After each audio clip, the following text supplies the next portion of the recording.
ایران امریکہ کشیدگی کے تناظر میں کیا پاکستان غیر جانبدار رہ سکے گا؟ امریکہ نے حال ہی میں اپنے طیارہ بردار جنگی بحری بیڑے مشرق وسطیٰ میں بھیجے ہیں، جس سے خطے میں کشیدگی بڑھ جانے کا امکان زیادہ ہو گیا ہے۔ مبصرین کا خیال ہے کہ خطے میں کسی ممکنہ جنگ یا ایران میں سیاسی انتشار کی صورت میں اسلام آباد کا کردار بہت اہم ہو جائے گا۔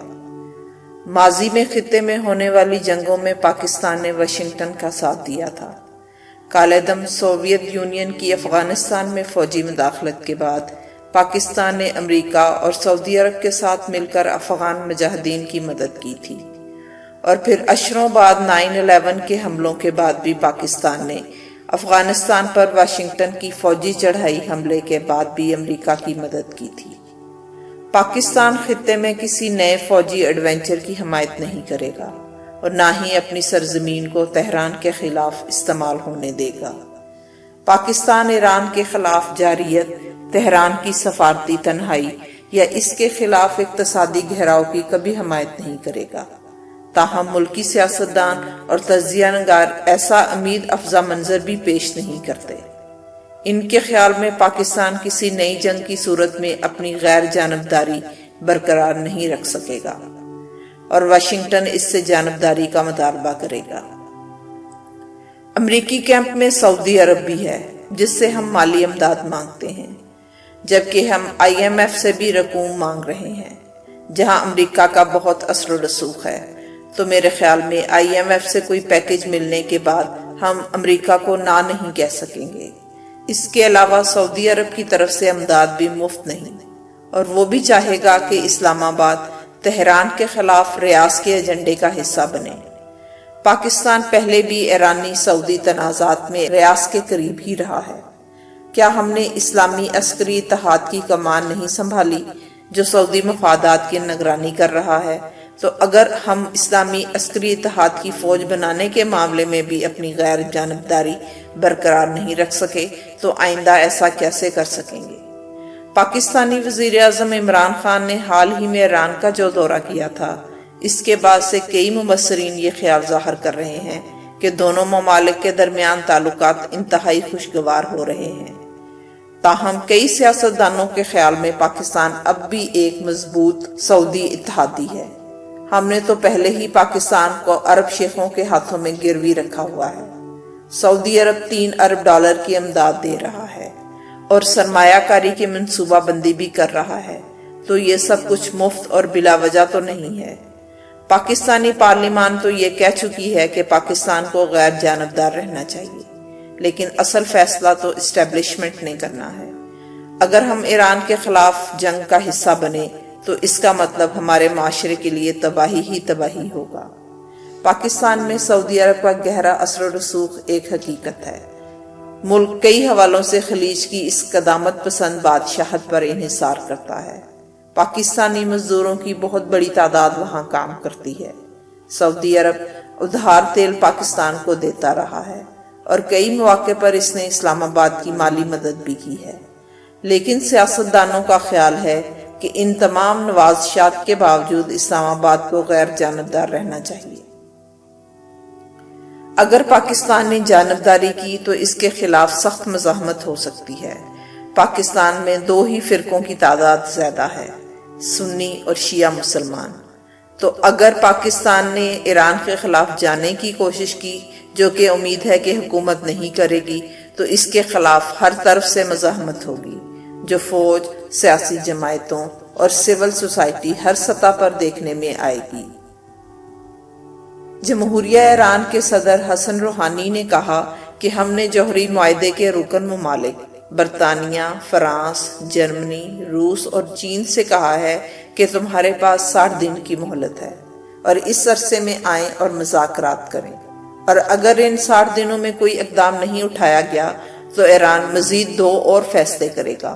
صدر حسن روحانی کا کہنا تھا کہ جوہری معاہدے میں یہ فیصلہ ہوا تھا کہ یورینیم کی افزودگی 3.67 تک ہوگی، لیکن اس کے بعد یورینیم کی افزودگی میں کوئی حد نہیں ہوگی۔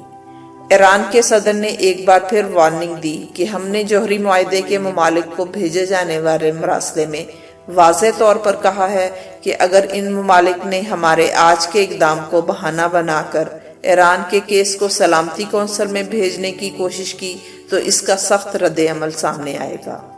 صدر مملکت نے کہا کہ ایران نے کبھی بھی جنگ میں پہل نہیں کی، تاہم ایران کبھی بھی منہ زہری کو تسلیم نہیں کرے گا۔ جوہری معاہدے دوسرے اراکین کے لیے ایک موقع فراہم کرتی ہے تاکہ وہ بھی اپنے کیے گئے وعدوں پر عمل کریں اور صرف بیان جاری کرنے پر انحصار نہ کریں۔ امریکہ اس بین الاقوامی معاہدے کے نفاذ کی راہ میں رکاوٹیں ڈالنے کی کوشش کر رہا ہے۔ ایران نے اس عرصے کے دوران امریکہ کی اس پالیسی سے واقف ہونے کے باوجود صبر و تحمل کا مظاہرہ کیا ہے۔ انہوں نے کہا کہ افسوس کے ساتھ کہنا پڑتا ہے کہ یورپی یونین اور عالمی برادری کے دیگر اراکین امریکی دباؤ کے سامنے مزاحمت کرنے میں بے بس نظر آئے۔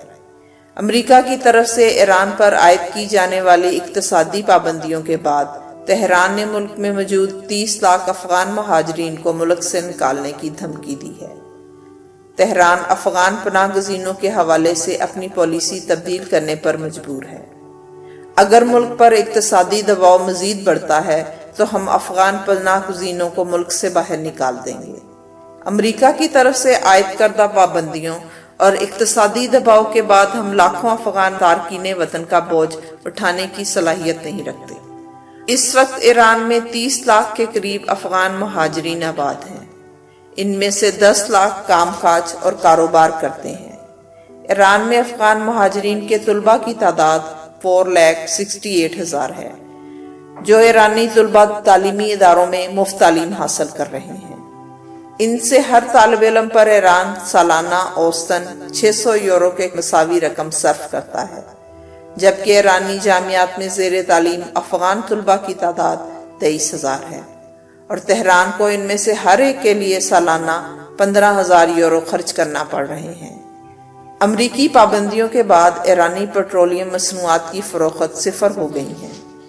دوسری جانب افغان حکومت نے بیان پر شدید رد عمل کا اظہار کرتے ہوئے اسے نامناسب قرار دیا ہے۔ افغان حکومت نے ایک بیان میں کہا، ایران ایک طرف اسلام کی تعلیمات کی سختی سے پابندی کا دعویٰ کرتا ہے، مگر دوسری طرف انسانی بنیادوں پر افغان پناہ گزینوں کی مدد سے فرار اختیار کر کے اسلامی تعلیمات کی بھی نفی کر رہا ہے۔ امریکی فضائیہ نے ایران کی جانب سے ممکنہ حملے کے خطرے سے نمٹنے کے لیے B-52 بمبار طیارے قطر میں امریکی ایئر بیس پر پہنچا دیے ہیں۔ امریکی فضائیہ نے کہا ہے کہ مزید جنگی طیارے بھی جنوبی مغربی ایشیا کے نامعلوم مقامات پر پہنچ گئے ہیں۔ دوسری طرف ایران نے جمعہ کو اپنے ایک بیان میں کہا ہے کہ ایران اپنے دشمن امریکہ کے ساتھ مذاکرات نہیں کرے گا اور امریکہ ہمارے خلاف فوجی کارروائی کی ہمت نہیں کرے گا۔